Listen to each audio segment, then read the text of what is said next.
I think it's a good squad.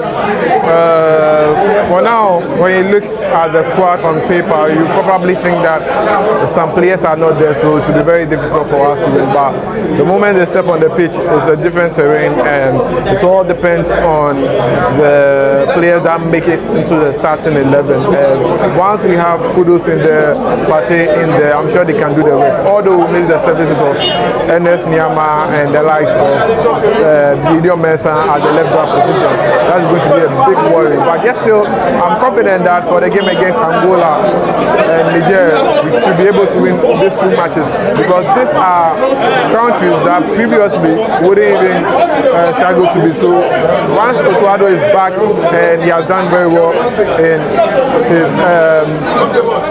first two matches, I think he will be able to win this game, and it should be a future for Ghana. Right, but if you look at the return of Joseph Pinto and then Majid Ashmeru, how important do you think those inclusions are going to help the team? Well, I think it's very important to have these two players back.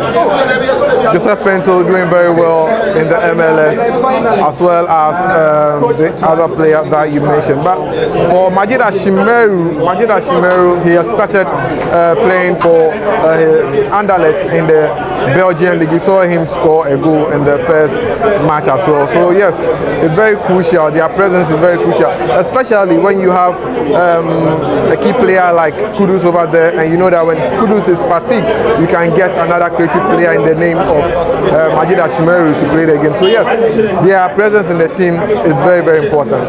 Pressure was that he wanted to do things long term with the future in mind, and that's why he picked a guy like Frederick Asari, despite the fact that he had guys like Benjamin Asari now Hattiful doing so well. But if you are planning long term, Benjamin Asari, for instance, he's 32 years old, and so you wouldn't necessarily put him in that category of young players that you want to build with for the long term. It's the same with Andre Dedeayu, and so for me, nothing too outstanding. Besides, he said it in his presser for his previous call-up, and so like I said, nothing too outstanding for me.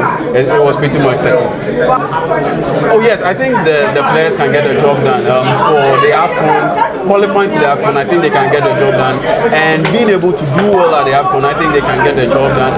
Our last two AFCON appearances hasn't gone so well, failed to progress beyond the group stage, and I think it was just the fine margins. And so now I look at the squad, I look at Otuado and the recent call-up that he's made. I think those fine margins, he's working to close it and pretty much erase it. Because, for instance, the addition of the Dedeayu in the last AFCON, I think it wasn't needed, it wasn't necessary. The kind of role that he played in the competition, the timing of his substitution, all of those things contributed to Ghana's early exit at the AFCON. And so for me, once you put the Dedeayu's run with the Black Stars on a brief hold, because he said he hasn't completely shut the door on the Dedeayu. Once you put it on a brief hold and you focus more on bringing in guys like Ibrahim Osman, I think that's what you need, and guys like Ernest Nyama, that's what you need to be able to make a very good impression at the AFCON, unlike what we've seen so far in the past two editions of the competition. Yeah, I think Baba Rahman's decision is personal, and no matter what the FA does or say, if he decides not to come, there's nothing the FA can do. There's nothing the FA can do. I think he's gone to a dark place, and we're in a situation where a lot of athletes' mental health has been highlighted, and we need to pay particular attention to it. It's no joke to deal with mental stresses, mental issues. And for Baba Rahman, looking at the kind of scrutiny that he endured, I think if he decides to, and he has decided to stay away from the Black Stars, I think it's a very good decision.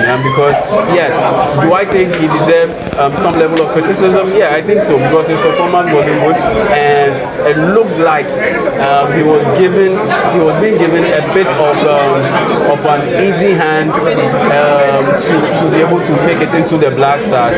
And so, despite the fact that he deserves to play in the Black Stars, once his mental fortitude is not right, I think we should give him as much space as possible for him to be able to build himself up and make a return. I don't think it falls on the FA. The FA did what they could do previously by helping him out, because there was a statement released that he got injured while playing for the Black Stars. So it was only fair that they gave him ample opportunities to be able to more or less get his form back and be able to get back to the level where he was operating at before he got injured.